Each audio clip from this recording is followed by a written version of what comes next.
പാതിവില പദ്ധതിയുടെ നടത്തിപ്പ് സംബന്ധിച്ച് ഈ സംഘടനയ്ക്കുള്ളിൽ നേരത്തെ തന്നെ അഭിപ്രായ വ്യത്യാസമുണ്ടായിരുന്നു എന്നതിന്റെ തെളിവ് പുറത്ത്. പണം നിക്ഷേപിച്ചവർക്ക് വാഹനം കിട്ടാതായതോടെ NGO കോൺഫെഡറേഷൻ യോഗത്തിൽ ചോദ്യമുയർന്നപ്പോൾ ആനന്ദകുമാറും അനന്തു കൃഷ്ണനും തമ്മിലുണ്ടായ സംഭാഷണത്തിന്റെ ഓഡിയോ ന്യൂസ് 18 ലഭിച്ചു. ഇനി ആരിൽ നിന്നും പണം സ്വീകരിക്കരുതെന്ന് ആനന്ദകുമാർ പറയുമ്പോൾ പണം തിരികെ നൽകാനുള്ള ഉത്തരവാദിത്വം തനിക്കാണ് എന്നാണ് അനന്തു കൃഷ്ണന്റെ മറുപടി.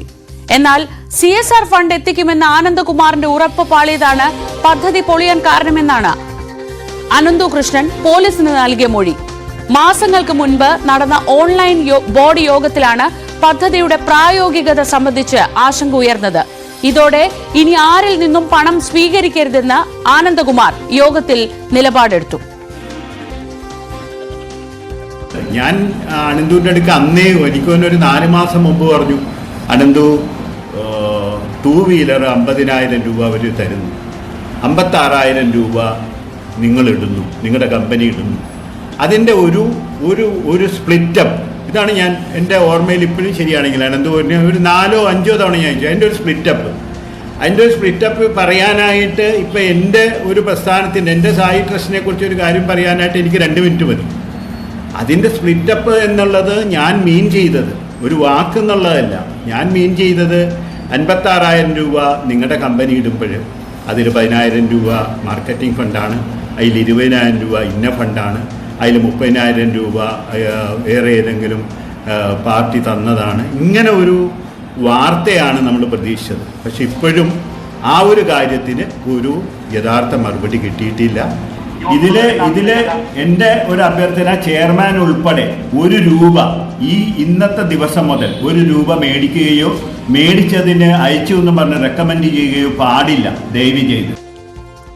ഇനി ആരിൽ നിന്നും പണം സ്വീകരിക്കില്ല എന്ന് യോഗത്തിൽ നിലപാടെടുത്ത അനന്തു കൃഷ്ണൻ പിരിച്ച പണത്തിന്റെ പൂർണ്ണ ഉത്തരവാദിത്വം തനിക്കാണെന്നും ഈ യോഗത്തിൽ ഉറപ്പ് നൽകുന്നുണ്ട്. തനിക്ക് പണം വരുന്ന വഴിയും അനന്തു ഈ യോഗത്തിൽ വിശദീകരിച്ചു.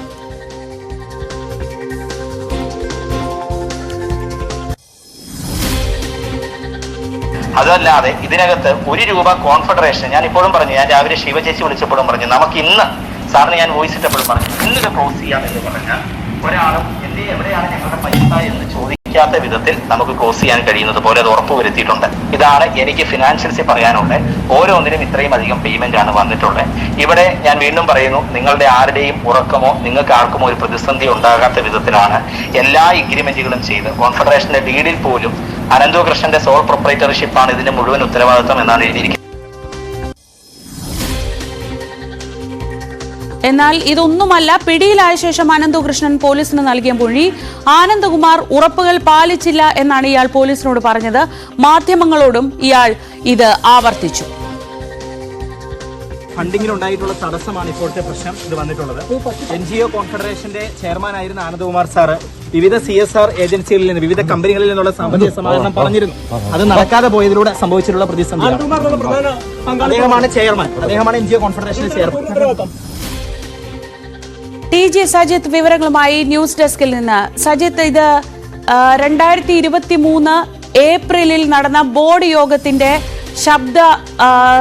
ശബ്ദമാണ് നമ്മൾ ഈ കേട്ടത്. 2023 ഏപ്രിലാണ് ഇങ്ങനെ ഒരു യോഗം നടക്കുന്നത്. ആ യോഗത്തിൽ തന്നെ ആനന്ദകുമാറും അല്ലെങ്കിൽ മറ്റ് ബോർഡ് അംഗങ്ങളും ഈ നിക്ഷേപം സ്വീകരിച്ച് ഇത് കൊടുക്കുന്നത് എങ്ങനെ, ഇത്രയേറെ സ്കൂട്ടറുകൾ ഉൾപ്പെടെ കൊടുക്കുന്നത് എങ്ങനെ എന്ന പ്രായോഗികത സംബന്ധിച്ച ചോദ്യങ്ങൾ ഉന്നയിക്കുന്നുണ്ട്. അതിന് അനന്തകൃഷ്ണൻ മറുപടി പറയുന്നു. അതിനൊടുവിൽ പറയുന്നത് ഇന്നത്തെ ദിവസത്തോടെ അല്ലെങ്കിൽ ഇതോടുകൂടി ഈ നിക്ഷേപം വാങ്ങുന്നത് അവസാനിപ്പിക്കണമെന്ന് പറയുന്നുണ്ട്. അതായത് ഈ പദ്ധതിയെ സംബന്ധിച്ച് NGO കോൺഫെഡറേഷനകത്ത് അവർക്ക് അഭിപ്രായ വ്യത്യാസമുണ്ടായിരുന്നു, അവർക്ക് ആശങ്കയുണ്ടായിരുന്നു. അതാണോ ഈ ശബ്ദത്തിൽ നിന്ന് നമുക്ക് മനസ്സിലാക്കേണ്ടത്? Sreeja, good morning. തീർച്ചയായിട്ടും അത്തരം ആശയക്കുഴപ്പമുണ്ടായിരുന്നു എന്ന് തന്നെയാണ് ഈ ഫോൺ സംഭാഷണം, ഈ ഓൺലൈൻ യോഗത്തിൻ്റെ ശബ്ദ സന്ദേശത്തിൽ നിന്നും വ്യക്തമാകുന്ന കാര്യം. ശ്രീജ സൂചിപ്പിച്ചതുപോലെ മാസങ്ങൾക്ക് പുറകിലാണ്, ഒരുപക്ഷെ 1 വർഷത്തിലും പുറകിലാണ് ഈ യോഗം നടന്നിരിക്കുന്നത്. അതിനുശേഷം നമുക്ക് ഓർത്തെടുക്കാൻ കഴിയുന്നത്, അതിനുശേഷം എത്രയോ ഈ കോൺഫെഡറേഷൻ്റെ യോഗങ്ങൾ പിന്നീട് ചേരുകയും ആളുകളിൽ നിന്ന് നിക്ഷേപം സ്വീകരിക്കുന്ന അടക്കമുള്ള പുതിയ ക്യാമ്പയിനുകളുമായി അവർ മുന്നോട്ട് പോയി എന്നതാണ്. എന്നാൽ മാസങ്ങൾക്ക് പുറകിൽ തന്നെ ഈ ആശയക്കുഴപ്പം ആ സംഘടനയ്ക്കകത്ത് തന്നെ ഉണ്ടായിരുന്നു, കോൺഫെഡറേഷനകത്ത് തന്നെ ഉണ്ടായിരുന്നു. നമുക്ക് ആ ശബ്ദത്തിൽ വ്യക്തമാണ്. കാരണം വലിയ ആശങ്കയാണ് ആനന്ദകുമാർ ഉന്നയിക്കുന്നത്. കാരണം എങ്ങനെ ഈ പണം വരും, അത് ഏതൊക്കെയാണ് അതിൻ്റെ ബ്രേക്കപ്പ്, ഗുണഭോക്തൃ വിഹിതം എത്രയാണ്, ഈ പണം എങ്ങനെ തിരികെ കൊടുക്കും, അവർക്ക് സാധനങ്ങൾ എങ്ങനെ തിരികെ കൊടുക്കും എന്നത് സംബന്ധിച്ച് ആനന്ദകുമാർ കൃത്യമായ ചില ആശങ്കകൾ ഉന്നയിക്കുന്നുണ്ട്. എന്നാൽ അതിന് അനന്തു കൃഷ്ണൻ നൽകുന്ന മറുപടി നമുക്ക് കേൾക്കാം. അനന്തു കൃഷ്ണൻ പറയുന്നത് ഇതിൽ മറ്റാർക്കും ഉത്തരവാദിത്വം ഉണ്ടാവില്ല, തനിക്ക് കൃത്യമായ പദ്ധതിയുണ്ട്, ചില ക്രൈസ്തവ സഭകളിൽ നിന്നടക്കം തനിക്ക് പണം കിട്ടി, അത് അവർ ഇതുമായി ബന്ധപ്പെട്ട സൊസൈറ്റികളിൽ പണം നിക്ഷേപിച്ചിട്ടുണ്ട്, ആ പണം അടക്കം ക്രോഡീകരിച്ചുകൊണ്ടാണ് തൻ്റെ കയ്യിൽ പണം വന്നിരിക്കുന്നത്, ആ പണം ചെലവഴിക്കുന്ന രീതി അടക്കമുള്ള കാര്യങ്ങളാണ് വിശദീകരിക്കുന്നത് എന്നത് അനന്തകൃഷ്ണൻ പറയുന്നുണ്ട്. അതേസമയം ആനന്ദകുമാറിൻ്റെ ഒരു ആശങ്ക, ഈ പണം എങ്ങനെയാണ് ഇതിൻ്റെ ബ്രേക്ക് സംബന്ധിച്ച ഒരു കൃത്യമായ മറുപടി ഇതുവരെയും അനന്തകൃഷ്ണൻ നൽകുന്നില്ല എന്ന ആശങ്ക പങ്കുവെച്ചുകൊണ്ടാണ് സംസാരം അവസാനിക്കുന്നത്. അതിനൊടുവിലാണ് ഇനി ആരിൽ നിന്നും നിക്ഷേപം സ്വീകരിക്കരുത് എന്ന നിലപാടിലേക്ക് പൊതുവിൽ എത്തി ആ യോഗം അവസാനിക്കുന്നത്. അതായത് ഈ തർക്കം, ഈ ആശയക്കുഴപ്പം, ആശങ്ക ആ സംഘടനയ്ക്കകത്ത് നേരത്തെ തന്നെ ഉണ്ടായിരുന്നു. നേരത്തെ നടന്ന, മാസങ്ങൾക്ക് പുറകിൽ നടന്ന ഒരു ബോഡി യോഗത്തിൻ്റെ ഓഡിയോ സംഭാഷണമാണ് നമ്മൾ കേട്ടത്. അതിൻ്റെ അർത്ഥം കൃത്യമായി തന്നെ ആശയക്കുഴപ്പമുണ്ട്. ഒരു കാര്യം കൂടി അതിൽ വ്യക്തതയ്ക്ക് പോകുമ്പോൾ അനന്തകൃഷ്ണൻ മറ്റു ചില വലിയ പദ്ധതികൾ കൂടി ലക്ഷ്യമിട്ടിരുന്നു എന്നതാണ്. ഇപ്പോൾ നമ്മൾ പുറത്തു വരുന്ന ടൂ വീലർ, പകുതി വിലയ്ക്ക് ടൂ വീലർ, തയ്യൽ മെഷീനുകൾ, അല്ലെങ്കിൽ മറ്റു ഉപകരണം, ലാപ്ടോപ്പ് അടക്കമുള്ള മറ്റു ഉപകരണങ്ങൾ, ഇതാണ് നമ്മൾ പൊതുവിൽ ഈ സംഘടന, ഈ കോൺഫെഡറേഷൻ ആളുകളിലേക്ക് നൽകാൻ പദ്ധതി ഇട്ടിരുന്നത് എന്നതാണ്. പക്ഷേ അതിനുമപ്പുറമുള്ള വലിയ പദ്ധതികൾ ഇവർക്ക് മുന്നിലുണ്ടായിരുന്നു. വ്യവസായ പാർക്കുകൾ, അത്തരത്തിലുള്ള സംവിധാനമുണ്ടായിരുന്നു, അപ്പാരൽ പാർക്കുകൾ. ഇതിനുമപ്പുറം ഈ ഇൻസ്റ്റാഗ്രാം മോഡലിലുള്ള ഒരു ബൃഹത് പദ്ധതി, അത്തരമൊരു സോഫ്റ്റ്വെയർ ലോഞ്ചിങ് അടക്കമുള്ള സാധ്യതകളിലേക്കും അനന്തകൃഷ്ണൻ പദ്ധതിയിട്ടു എന്ന് അനന്തകൃഷ്ണൻ്റെ ആ സംഭാഷണത്തിൻ്റെ പൂർണ്ണതയിൽ അനന്തകൃഷ്ണൻ പറയുന്നുണ്ട് എന്നതാണ് സാഹചര്യം. ഇനി നമുക്ക് ഇപ്പോഴത്തെ സാഹചര്യം പരിശോധിക്കാം. അതായത് ഇരുവരും തങ്ങൾക്ക് ഇടയിൽ ആശയക്കുഴപ്പം ആ സംഘടനയ്ക്കകത്ത് ഉണ്ടായിരുന്നു എന്ന ഈ ഓഡിയോ സംഭാഷണത്തിലൂടെ വ്യക്തമാകുമ്പോൾ ഇപ്പോഴത്തെ സാഹചര്യം ഇതാണ്. കാരണം ഏറ്റവും ഒടുവിൽ പോലീസിൻ്റെ പിടിയിലായതിനു ശേഷം അനന്തകൃഷ്ണൻ കഴിഞ്ഞ 3 ദിവസങ്ങൾക്ക് മുമ്പ് മാധ്യമങ്ങൾക്ക് നൽകിയ മറുപടിയാണ് നമ്മൾ ഏറ്റവും ഒടുവിൽ കേട്ടത്. അതിൽ അനന്തകൃഷ്ണൻ ആവർത്തിക്കുന്നത് CSR ഫണ്ട് എത്തിക്കാനുള്ള ഉത്തരവാദിത്തം അത് ആനന്ദകുമാറിനായിരുന്നു. ആനന്ദകുമാർ ആ ഉറപ്പ് പാലിക്കാത്തത് കൊണ്ടാണ് പദ്ധതിയിൽ ഈ പറയുന്ന പൊളിച്ചിലുണ്ടാവുകയും താൻ അറസ്റ്റിലാവുകയും ചെയ്യേണ്ട സാഹചര്യം ഉണ്ടായതെന്നാണ് അനന്തകൃഷ്ണൻ വിവരിക്കുന്നത്. അതായത് തർക്കം അവർക്കിടയിൽ ഉടലെടുത്തിരുന്നു. ഓരോ വിഭാഗവും വാദിക്കുന്നത് പോലെ തന്നെ കൃത്യമായ ആശയക്കുഴപ്പം അവർക്കിടയിൽ ഉണ്ടായിരുന്നു എന്ന് തന്നെ വേണം ഈ ഓഡിയോ സംഭാഷണങ്ങളിൽ നിന്ന് നമുക്ക് വ്യക്തമാവുന്നത്. എന്തായാലും ഇനി വരും മണിക്കൂറുകളിലും ഇതിൽ കൂടുതൽ വ്യക്തത വരേണ്ടി വരും.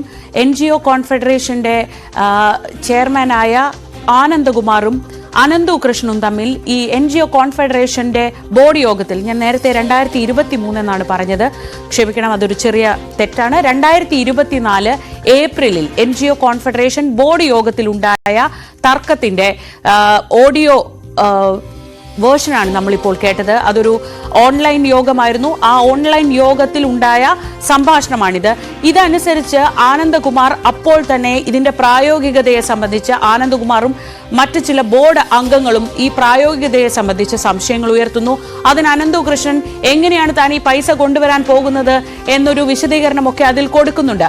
അതോടൊപ്പം ഏറ്റവും ശ്രദ്ധേയമായ കാര്യം, ഈ പണത്തിന്റെ കാര്യത്തിൽ മറ്റാർക്കും ബാധ്യതയില്ല, ഈ വാങ്ങിയ ഫണ്ടിന്റെ കാര്യത്തിൽ മറ്റാർക്കും ബാധ്യതയില്ല, അതിന്റെ സോൾ പ്രൊപ്പറൈറ്റർഷിപ്പ് തനിക്കാണ് എന്ന് അനന്തകൃഷ്ണൻ പറയുന്നുണ്ട്. അന്ന് ആ യോഗത്തിന് ശേഷം ഇനി പൈസ വാങ്ങരുത്, അതുവരെയുള്ള എല്ലാ സാധനങ്ങളും, അതുവരെ വാങ്ങിയ പൈസയ്ക്കുള്ള സാധനങ്ങളെല്ലാം കൊടുത്ത് ജൂൺ 30-നകം തീർക്കാം എന്നും ഈ ശബ്ദത്തിൽ നിന്ന് നമുക്ക് വ്യക്തമാവുന്നുണ്ട്.